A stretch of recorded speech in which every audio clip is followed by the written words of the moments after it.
Во тема на денот, како што најавив, министерот за внатрешни работи Панчо Тошковски. Добро вечер, добре дојдовте. Добро вечер, благодарам на поканата. Ќе почнам со последниот случај, случајот на апелациониот судија Ѓоко Ристов. Многу невообичаен пронајдок со 350.000 евра во банкноти од 50 или 200 евра во ѕид на куќа. Во соопштението за кривичната пријава поднесена од полицијата велите сомнителна корекција на ѕидните плочки била забележана од страна на истражителите и полициските службеници. Тоа беше случаен пронајдок или имаше никаква дојава, посебни истражни мерки? Како дојдовте до овој пронајдок во неговата куќа? Државата конечно покажува дека во координирана и професионална соработка помеѓу институциите кои што се грижат за безбедноста на државата, ја така да кажеме, од типот на Министерство за внатрешни работи, Агенција за национална безбедност, јавното обвинителство кое што е клучен фактор во рамки на целокупниот процес, во конкретниот случај јавното обвинителство за гонење на организиран криминал, покажаа дека доколку се сака се може. И покажаа дека повеќе во Македонија не можеме да дозволиме ваков тип на носители на јавни функции да продолжат да функционираат на позициите на кои што народот практично им ги доверил. Без разлика дали се во рамки на обвинителска фела, без разлика дали се во рамки на министерства, влади, судска фела и така натаму и така натаму. Покажавме дека во една координирана и професионална акција навистина може да се дадат резултати такви како што очекуваат македонските граѓани. Можете ли да откриете детали околу тоа како се дојде до овој пронајдок? Зад вас имаме и фотографија од парите кои биле пронајдени. Дали имаше обвинителството и полицијата, дали има веќе индиции дека токму таму може една таква сума на пари да биде пронајдена во домот на апелацијски судија? Како и за сите останати предмети, во овој момент не би сакал да изнесувам повеќе детали од оние кои што се соопштени на јавноста. И Министерството за внатрешни работи и јавното обвинителство споделија информации во јавноста кои што сметаа дека треба да бидат споделени. Сепак станува збор за една истражна постапка која што како таква согласно одлука на јавен обвинител понатаму ќе продолжи во наредна фаза, така да во овој дел не би сакал да изнесувам повеќе информации. Едно друго прашање поврзано со ова. Но факт е дека 350.000 евра во дом на носител на функција судија е навистина вака значителна сума на финансиски средства која што ретко кој бизнисмен или граѓанин би можел да си ја дозволи, а камо ли па носител на јавна функција. Токму во тој правец, кривичната пријава е за противправно стекнување и прикривање на имот и перење пари и други приноси од казниво дело. Дали тоа значи дека до овој момент не знаеме дали овие пари, или не можеме да докажеме, не можете да докажете дека се ова пари од подкуп поврзани со конкретни случаи на кои што работел овој судија? Повторно ќе напоменам дека не би сакал во овој дел да навлегувам во детали.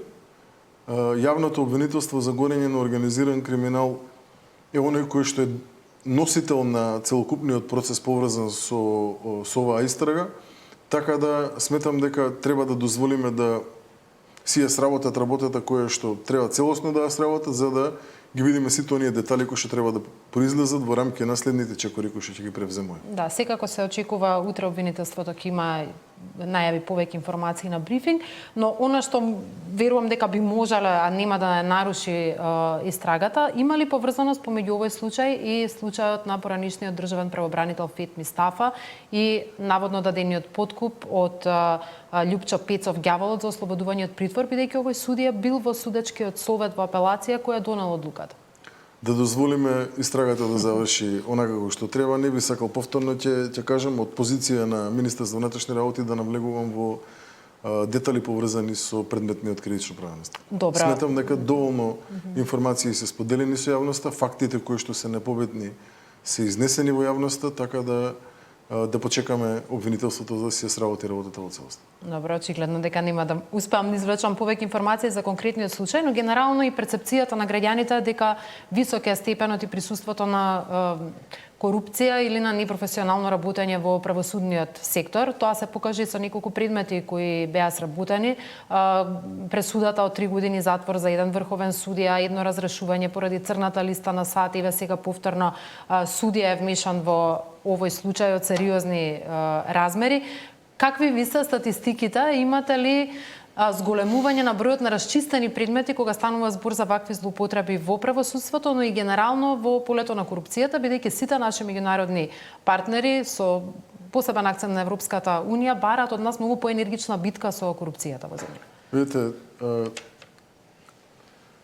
перцепцијата на граѓаните во однос на работата на Министерството за внатрешни работи конкретно, поврзана со борба против корупција, е порасната од прилика негде за, мислам нека беше за двоцифрена бројка. И тоа се должи исклучиво само на работата на Министерството за внатрешни работи во овие години и пол-две, од кога, да речеме, оние кои што претходно го менаџираа Министерството за внатрешни работи, повеќе не се на функцијата на која што били. И сега ќе се обидам да направам една кратка компарација на бројки поврзани со статистика, поврзани со кривични дела од областа на корупцијата и економскиот криминал. 2023, 2024, 2025 година. 2023 година имаме 126 кривични дела од оваа област. 2024 206, 2025 290 кривични дела. Пораст за негде околу 130% на кривични дела поврзани со корупција, конкретно, кој што апсолутно е во насока на она кое е и перцепција на граѓаните, а тоа е дека Министерството за внатрешни работи и текако се бори против, особено против оние кои што се поврзани со коруптивни кривични дела. Но што значи во пари тоа? Имате ли такви број на сторители 185 23, 363 24, 678 сторители поврзани со корупција 2025 година. Ова се кривични дела кои што се сторувани 25-та, 24-та, 23-та, 22-та, 21-та и така натаму. Но се откриени во 2025 година и за истите е поднесено кривична пријава. Бројките во делот на штетата на буџетот на државата се најфрапантни. 2023 година 5,7 милиони евра е вкупната сума за која што Министерството за внатрешни работи поднело кривична пријава. 2024 24 милиони евра, 2025 380 милиони евра. Значи тоа од прилика негде за 66 пати повеќе компарирано со 2023 година. Токму заради овие бројки и овие статистики и токму заради она што се гледа како резултат на работењето не само на Министерството за внатрешни работи, и на сите останати, да речеме, институции кои што се поврзани со откривање на ваков тип на криминал. Еве би издвоил Агенцијата за национална безбедност, која што секако во рамки на својот делокруг на работење секогаш може да сподели и текако корисни информации до кои што се доаѓа, а се поврзани со економски криминал и корупција. Дека и во овој, во случајот поврзан со управата за јавни приходи и вработените, беше спомината работата на Агенцијата за национална безбедност како значаен елемент. Исто така би сакал да издвоам и работењето на финансиската полиција. И тие дадоа и текако добри резултати во изминативе година дена поврзани со економски криминал и корупција.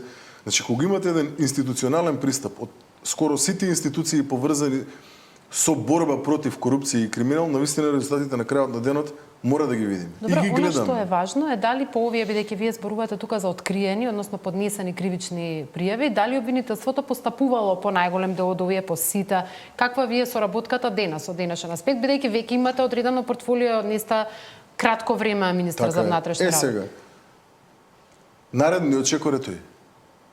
И наредниот фокус на македонските граѓани ќе биде токму работата на јавното обвинителство, како прв чекор, а понатаму и текако суштински и круцијален работата на судовите. Тие ќе треба да застанат на страната на граѓаните, на страната на правдата, на страната на оно кој што би требало да значи навистина чекор напред од аспект на оние европски вредности кои што беа говорени особено во минатото многу, но никакви резултати не беа испорачувани.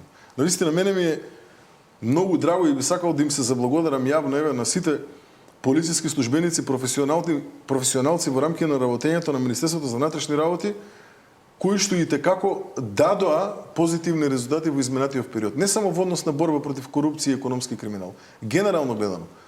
Би сакал да издвоам еден податок дека 2025 година имаме историски најдобар резултат во последните 20 години кога би говореле за број на сторени кривични дела. Имаме најмал број на сторени кривични дела во изминативе 20 години. 17.972 кривични дела.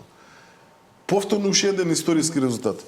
за 67,2% имаме расветлени сторени кривични дела, значи повеќе ги немаме оние со енен сторител во оној процент кој што ги имало претходно. Повторно, историски најдобар резултат во последните 20 години. Значи, ние не се компарираме само со година-две наназад, велам во последниве 20 години. Ако така продолжиме, ако продолжиме со напорна работа, ако продолжиме со посветеност, со професионалност, јас ве уверувам дека ќе докажеме дека ќе кориме во правилна насока. А граѓаните ќе го забележат тоа ќе е видливо и ќе треба да ги донесе оние посакувани резултати кои што се ти ги очекуваме. Кога веќе зборуваме за статистика, една бројка која очекувам драматично дека ќе порасне после 1 февруари, тоа е бројот на сторени прекршоци во сообраќајот со почетокот на казнувањето од страна на системот Безбеден град.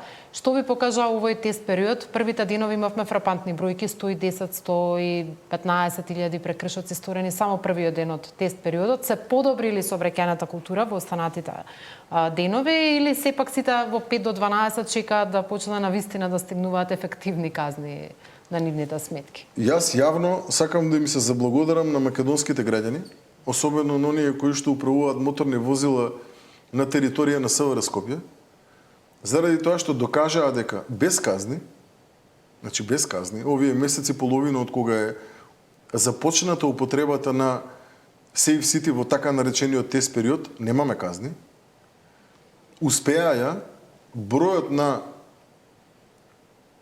починати како последица на непочитување на сообраќајни правила на територија на СВР Скопје да го намалат од 11 компарирано со претходните месеци од изминатата година, исто од декември и јануар, на 2 смртни случаи во декември и јануари, декември 2025, јануари 2026 година, заклучно со 20 јануар.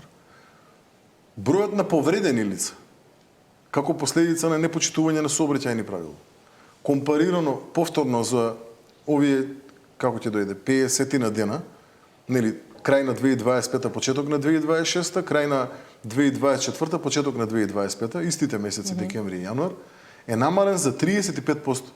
Значи имаме 35% помалку повредени лица на територија на СВР Скопје, компарирано со претходните 2 месеци.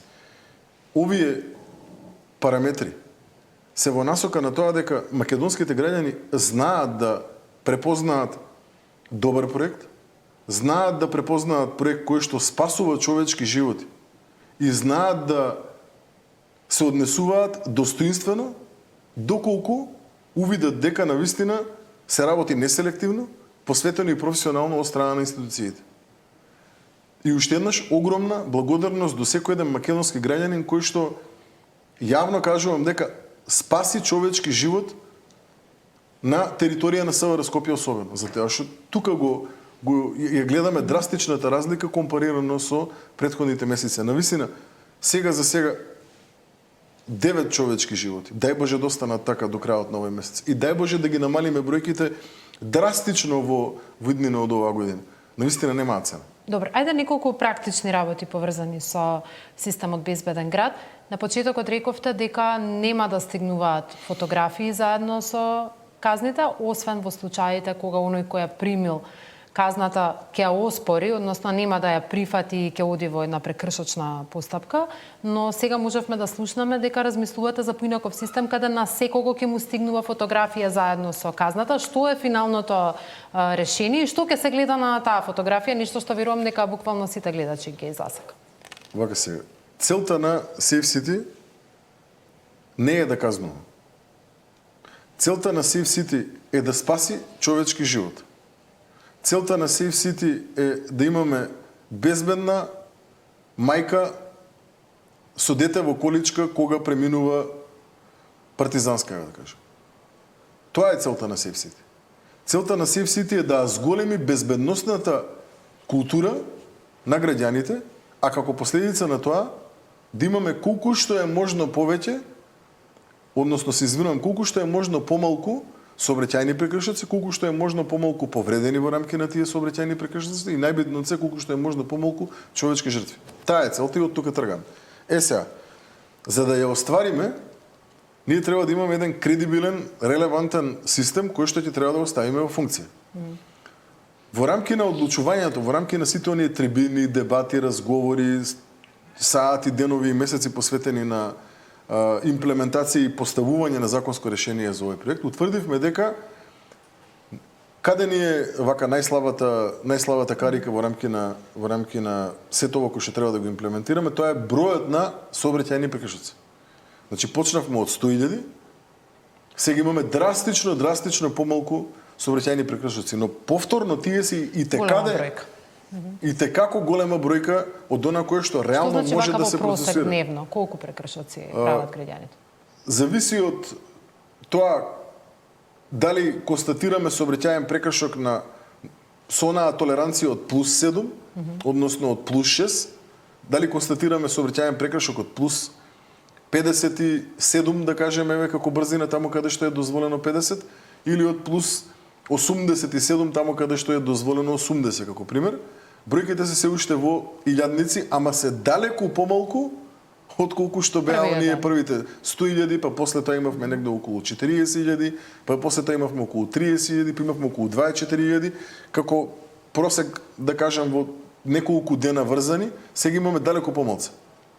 Суштината е дека мораме да ги доставиме до граѓаните сите оние докази кои што би требало да ги убедат граѓаните дека навистина го сториле сообраќајниот прекршок. И каде е клучниот чекор кој што се разликува со претходниот закон и кој што очекуваме дека навистина би требало да ги мотивира граѓаните веднаш да пристапат кон признавање на прекршокот и веднаш да пристапат кон плаќање на истиот. Во споредба со претходно, во рамки на онаа постапка за порамнување, нели, имате рок од 8 дена од кога ќе го примете известувањето на телефон и на имейл адреса, конкретниот записник, имате 8 дена да платите половина од казната која што е предвидена. Да речем, ако имаме казна, не знам, од 15 евра до 10 километри над дозволеното, тогаш имате право да платите половина од таа казна доколку платите во рок од 8 дена. Но онаму каде што имаме предвидена забрана за управување на моторно возило, како што се казните кога управувате моторно возило над 30, односно со толеранција над 36, таму каде што е дозволено 50, значи управувате 87, согласно закон имате задолжително изрекување на забрана за управување на моторно возило во трајање од 3 месеци до 1 година. Доколку платите во рокот од 8 дена или во рокот од 16 дена, тогаш забраната ви се изрекува на пола од минимумот кој што е утврден како законски минимум предвиден во рамки на... До сега немаше таква можност за преполовување на забраната и тоа веројатно ќе биде мотивирачки фактор. И како треба да се мотивираат луѓето кои што прво ќе го добијат доказот, дали тоа ќе биде фотографија и така натаму, дали ќе биде замаглена или нема да биде замаглена. Добро, тоа не е веќе прецизирано, министра, затоа што за 10 дена треба да почне казнувањето. Каква ќе биде таа фотографија? Ќе се гледали дали носи појас, дали зборува на телефон, кој седи до него? Што ќе има на таа фотографија? Имаше вака доста шпекулации дали ќе се казнуваат и други прекршоци надвор од оние кои што ги имаме јавно кажано и досега дефинирано. Во рамки на проектот Safe City ќе се констатираат исклучиво тие 4 прекршоци. Односно, говориме за брзина над дозволеното, говориме за поминување на црвено, говориме за погрешно паркирање и запирање и говориме за нерегистрирано возило. Тие се тие прекршоци кои што ќе може да се... што друго ќе се види на фотографијата, можеби некој ќе пуши пред со малолетното дете во возило, зборувам и за други законски. Видите, тие се тие прекршоци кои што рековме дека имате ли утврдено дали ќе бидат замаглени, незамаглени, што ќе има на овие фотографии? Ќе ви одговорам и на тоа прашање. Има и доста вака интересни шпекулации и коментари во односи на какви ќе бидат фотографиите, колку ќе бидат чисти, колку ќе бидат јасни и така натаму. Да, треба да бидат замаглени во однос на оној кој што е совозач и така натаму, не треба да се гледаат, нели, тие факти од аспект на се небитен е фактот кој е совозач во рамки на утврдување на сторен прекршок за зголемена брзина, но битен факт е кој е возач. Така е. И поради тоа има утврдено процедура и правила на игра како треба да се констатира прекршокот, доколку одредено лице не го управувало возилото, истото може да се обрати до најблиска полициска станица, да достави изјава заверена на нотар дека не го управува тоа возилото, дека друг го управува возилото, па ние оперативно може да провериме дали навистина е така како што тврди, па има и други постапки што може да се утврдат. Видите, многу е битно да знаеме дека ние оваа придобивка на паметните камери има муна за 15 години. И Министерството за внатрешни работи повеќе од 15 години и текако ја користи во рамки на својата оперативна криминалистичка дејност од аспект на откривање на сторен криминал. Истото може да го користи од аспект на откривање на сообраќајни прекршоци, не дека не.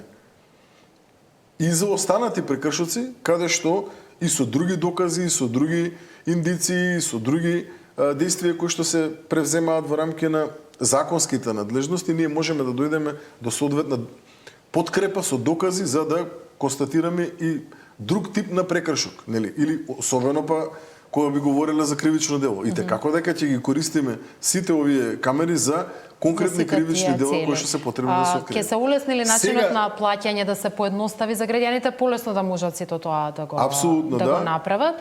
И дали почнавте со поставување на ознаки дека таму се снима, односно дека се поставени камерите на Safe City заради и законската потреба и транспарентноста кон граѓаните за вашите активности? Ќе имаат можност да одлучат да платат на повеќе начини, ќе може да отидат на традиционалниот конзервативен начин во банка и да извршат уплата на казната, ќе можат да се обратат до било која полициска станица и да извршат уплата со картица секако за сторениот прекршок кој што ќе може преку не знам, сите оние електронски апликации на банките, во зависност од која си е корисник на банка, ќе може... има некој нов посебен систем за плаќање? И посебна апликација, која што апликација ќе биде изготвена од страна на Министерството за внатрешни работи и овозможена да се користи од страна на граѓаните, каде што со посебна заштита и автентификација на корисникот ќе се осигураме дека навистина станува збор за Панче Тошковски, оној кој што е корисник на апликацијата, ќе добие соодветни информации и на имейл адресата и на телефонскиот број кој што го остави, па со нивно комбинирање ќе може да се најави на предметната апликација и да навистина се потврди идентитетот на оној кој што е корисник на апликацијата, согласно личните податоци кои што ги има лицето, и на таа апликација ќе може и да изврши уплата, да изврши увид на сите оние казни кои што му се изречени, а виднина планираме да ја надоградиме и со поголем број на услуги кои што би можеле да ги понудиме на граѓаните, а се поврзани со надлежност на Министерството за внатрешни работи. Имаме една интересна идеја исто така виднина во рамки на дали таа или друга апликација да можеме да и како дадеме значење на борбата против корупцијата во Македонија, да може граѓаните да пријават корупција, да може да пријават конкретно сторено кривично дело, сторено особено од страна на носител на јавна функција. Добро, ова не поврзано со безбеден град. Не поврзано со безбеден град, но навистина денешната технологија ни овозможува многу поедноставно и поефикасно користење на услугите на граѓаните, кога станува збор за давање на услуга поврзана конкретно, да речеме, со ваков тип на услуги од страна на Министерството за внатрешни работи, така да ќе има многу услуги кои што ќе бидат овозможени на граѓаните да ги остварат поедноставно отколку традиционалниот конзервативен начин. Добро, обезбедивте поддршка, веќе нема неизвестност. Благодарности до пратениците. Законот за прекршоци ќе помине неверојатно во петок.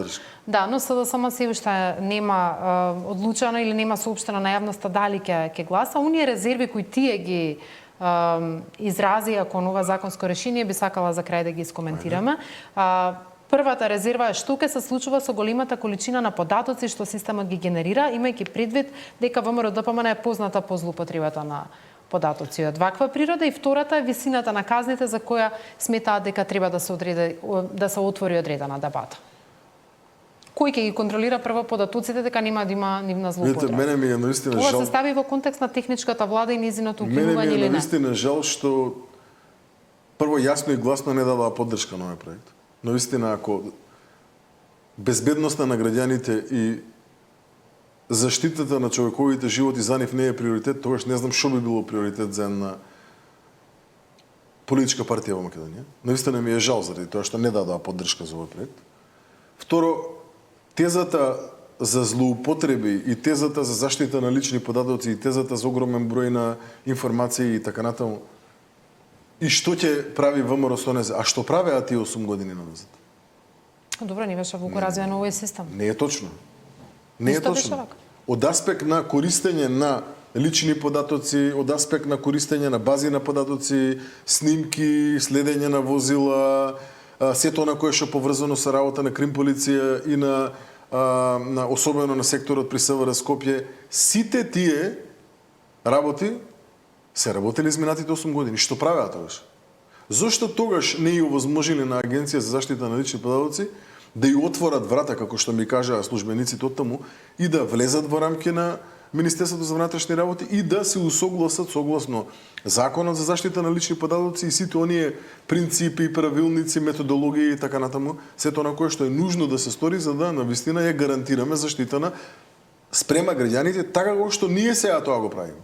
Значи негде отприлика околу 11 акти ги усогласивме во изминативе неколку недели со Агенцијата за заштита на лични податоци, кои што се поврзани со заштита на лични податоци на граѓаните. Зошто тоа не го направија они?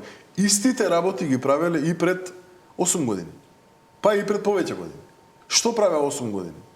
Еве, слободно нека му го постави прашањето на претходникот мој. Зошто 8 години не усогласи ништо поврзано со Законот за заштита на лични податоци? Да, ние тоа го сторивме. И сите оние акти кои што ги побара агенцијата од нас и се потребни да се изготват согласно закон, ќе бидат донесени, ќе бидат објавени и ќе бидат ставени во функција од 1 и 2, кога ќе отпочне примената на казнување на сообраќајни прекршоци. Добро, и уште во делот на висината на казните. Тие сметаат дека економската состојба во државата е таква да треба да се отвори дискусија дали можат граѓаните тој товар да го поднесат на казнувањето. Само кусок ќе ве замолам бидејќи 2023 година македонските граѓани сообраќајните незгоди и сите оние трошоци кои што настануваат од сообраќајни незгоди ги чинеле негде од прилика околу 400 милиони евра. Ова е согласно студија една изготвена од страна на професори, која што имав можност да ја видам изминатиот период. Значи 400 милиони евра ги коштало македонските граѓани трошоци поврзани со регулирање на последици настанати од сообраќајни незгоди. 400 милиони евра. Колку чини еден човечки живот? Колку? Јас сум горд, повторно ќе повторам, на македонските граѓани, заради тоа што само за 2 месеци на територија на СВР Скопје имаме намалување драстично на бројот на смртни случаи како последица на непочитување на сообраќајни правила. Драстично намалување, значи од 11 на 2. И огромна благодарност до секој еден македонски граѓанин кој што е учесник во сообраќајот, особено на територија на СВР Скопје. Панче Тошковски во тема на денот. Благодарам, ќе го следиме применувањето на овој систем од 1 февруари. Благодарам.